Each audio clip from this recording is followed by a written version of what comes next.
Salut, dans cette vidéo, je voudrais parler de l'école et en particulier de ce que l'on nous y enseigne. Donc de ce que tous les enfants aujourd'hui apprennent à l'école et de ce que l'on a nous appris lorsque l'on était à l'école, si vous n'y êtes plus. De manière générale, l'école se définit comme ayant pour finalité d'intégrer les jeunes dans la société. Elle se définit donc par l'importance de tout ce qu'elle enseigne aux élèves. Et c'est de ça que j'aimerais ici parler, de tout ce que l'on y apprend. Et là, je pense qu'il y a vraiment deux choses. Il y a d'un côté tous les enseignements de l'école, ceux dont on entend parler régulièrement, habituellement, quand on évoque le sujet. Et d'un autre côté, je pense qu'il y a aussi d'autres enseignements plus implicites que l'on tire de l'école et qui sont plus difficiles à discerner et à appréhender.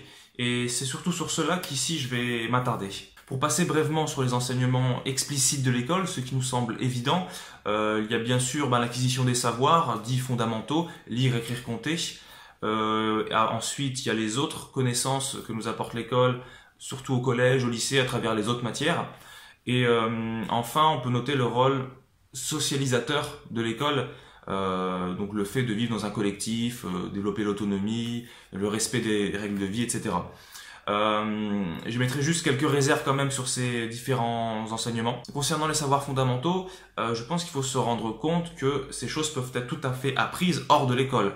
On pense souvent que parce que nous sommes entrés à l'école sans connaissance de ces choses, lire, écrire, compter, et qu'en y sortant nous les savions, ça signifie que c'est l'école qui nous les a appris et que sans l'école, on n'aurait jamais pu les apprendre, on serait resté ignorant. Mais en fait, le simple fait de vivre entouré de personnes qui parlent, ça nous fait parler.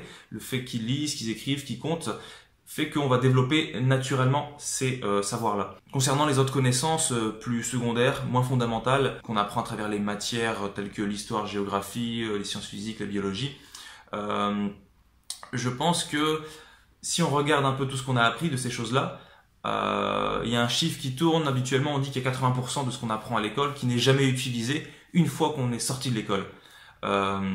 Et si vous regardez vous-même ce que vous avez appris, vous vous rendrez compte que ça tourne à peu près autour de ces eaux-là. Donc la plupart des choses que vous avez appris à l'école, vous ne les utilisez pas une fois l'école terminée.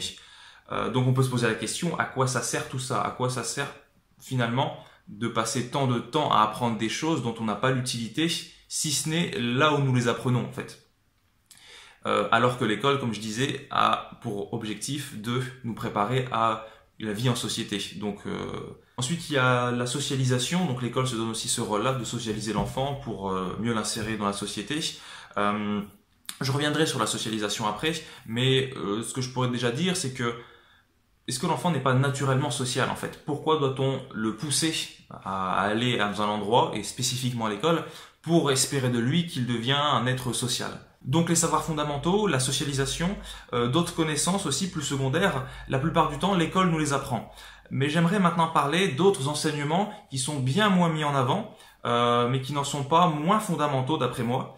Et pour ça je vais aussi m'inspirer du livre de Jean-Pierre Lepris, que je recommande par ailleurs, La fin de l'éducation, commencement. Donc allons-y. D'abord, en allant à l'école, je remarque que ce que je sais n'est pas suffisant. Il faut que j'apprenne toujours quelque chose de nouveau. Je dois me lancer dans une démarche perpétuelle d'acquérir de nouvelles connaissances. Et je remarque que d'autant plus j'apprends les choses qu'on me dit d'apprendre, d'autant plus je suis apprécié par mes professeurs, par mes parents.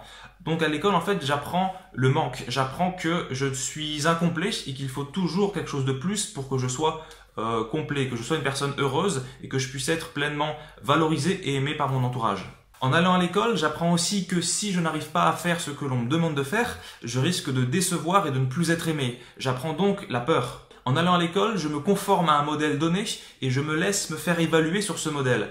J'accepte aussi le rôle qui m'est donné sans le remettre en question. Je remarque que pour réussir dans la vie, je dois me soumettre à ce que l'on me dit de faire, alors que la rébellion, c'est synonyme d'échec. Je dois donc accepter l'idée que pour être heureux, il faut que j'ai les meilleures notes possibles, que j'obtienne des diplômes et puis que j'ai un travail salarié.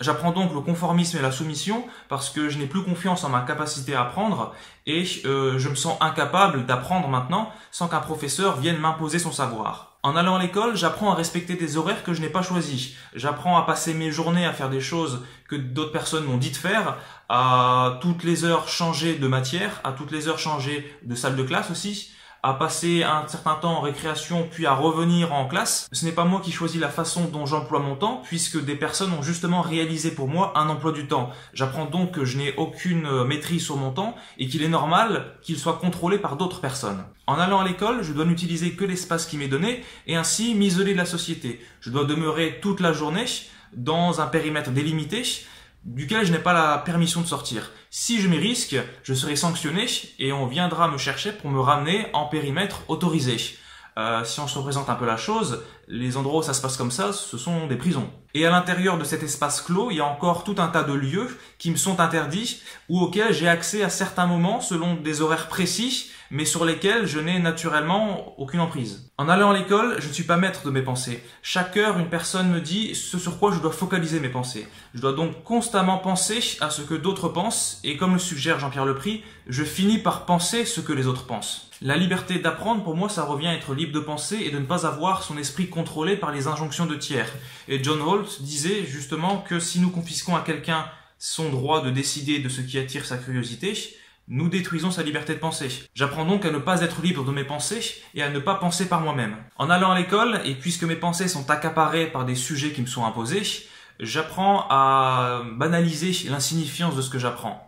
J'apprends qu'il est normal de m'ennuyer pendant des heures à apprendre des choses, à apprendre des leçons, faire des exercices dont je ne comprends que rarement la finalité, parce qu'en réalité, cette finalité, ce n'est pas la mienne, mais plutôt celle de mes éducateurs. Parce que quel que soit l'intérêt que je porte à ce que je fais, je devrais le faire, et si j'y porte de l'intérêt, dans tous les cas, la fin de l'heure me contraindra à m'y détourner.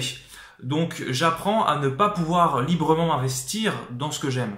Et à ce propos, Jean-Pierre Lepris parle d'un comportement de type zapping nécessaire à notre société de consommation. J'apprends donc que mon intérêt pour ce que j'aime ne compte pas et qu'à travers mon obéissance, il ne me reste que les bonnes notes et les félicitations comme source de motivation. Et donc là, on en revient au conformisme et à la soumission. En allant à l'école, j'apprends à me socialiser, mais ce sont des rapports sociaux tout particuliers, parce que je peux communiquer avec les autres enfants, mais uniquement lorsqu'on m'autorise à le faire. Principalement, c'est pendant les quelques temps de récréation et éventuellement pendant les changements de classe dans les couloirs. Et quant aux professeurs, mes relations sociales avec eux consistent pour moi à les écouter, à me taire lorsqu'ils me demandent de me taire et à parler lorsqu'ils me le permettent.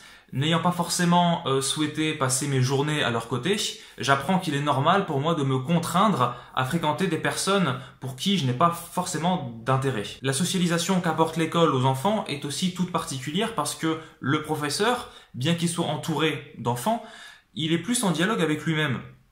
Il pose des questions, il fait les réponses et en fait c'est lui qui détermine tout ça. Lorsque l'élève lui pose une question qui ne l'intéresse pas, il la rejette. Lorsqu'il pose une question, lui, à l'élève, il en connaît déjà la réponse. Donc il n'y a pas de recherche de savoir et de connaissance de sa part dans l'autre, si ce n'est dans sa capacité à savoir au mieux répondre à ces questions à lui. En allant à l'école, j'apprends aussi à me sentir responsable de mes réussites comme de mes échecs, bien que cela se base sur un paradigme que je n'ai pas du tout choisi. J'apprends alors que je n'obtiens que ce que je mérite et que si je ne parviens pas à satisfaire les demandes qui me sont faites, je suis le seul à blâmer.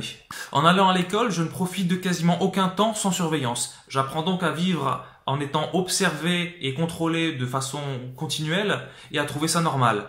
Je pense que c'est à mettre en lien avec des problèmes de plus en plus apparents sur la surveillance généralisée dans la société et son acceptation. En allant à l'école, on ne s'attend pas de moi à ce que je me pose des questions sur ma situation d'élève, sur les enseignements qui me sont faits, mais plutôt que j'intègre tout ça sans me poser de questions.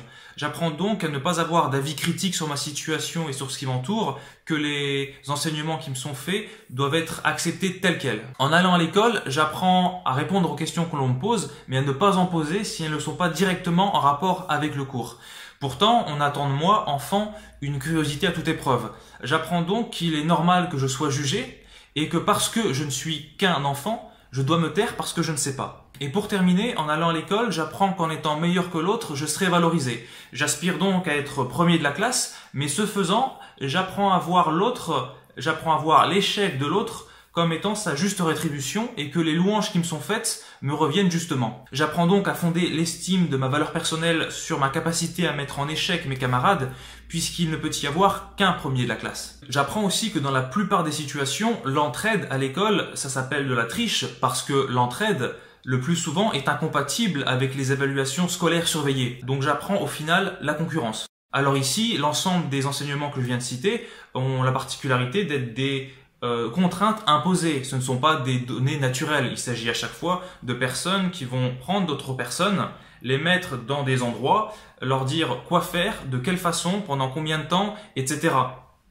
Et ces personnes n'ont pas la possibilité de se soustraire à tout ça. Je pense donc finalement qu'il y a une espèce de confusion, d'inversion entre ce qui est présenté habituellement comme étant le fond de l'école, c'est-à-dire les matières qu'on y enseigne, tout ce que l'on y apprend dans la socialisation, tout ce qui est mis en avant, et la forme de l'école. Donc en fait, sa forme, c'est-à-dire les modalités, ce qu'on doit mettre en place pour que ça fonctionne. Donc se rendre à tel endroit pendant tels horaires, etc.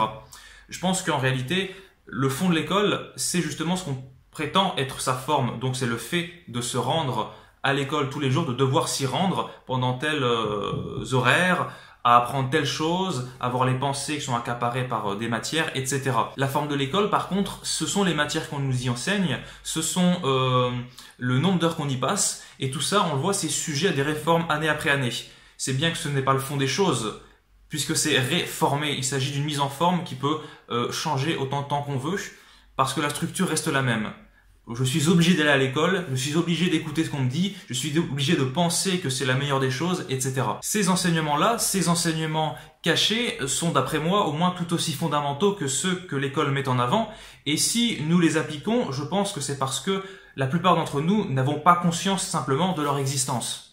Voilà, je vous remercie d'avoir regardé cette vidéo. S'il y a des éléments importants que j'ai oubliés sur les apprentissages à l'école, n'hésitez pas à me les faire savoir. Dans tous les cas, n'hésitez pas à faire des commentaires et je vous dis à la prochaine.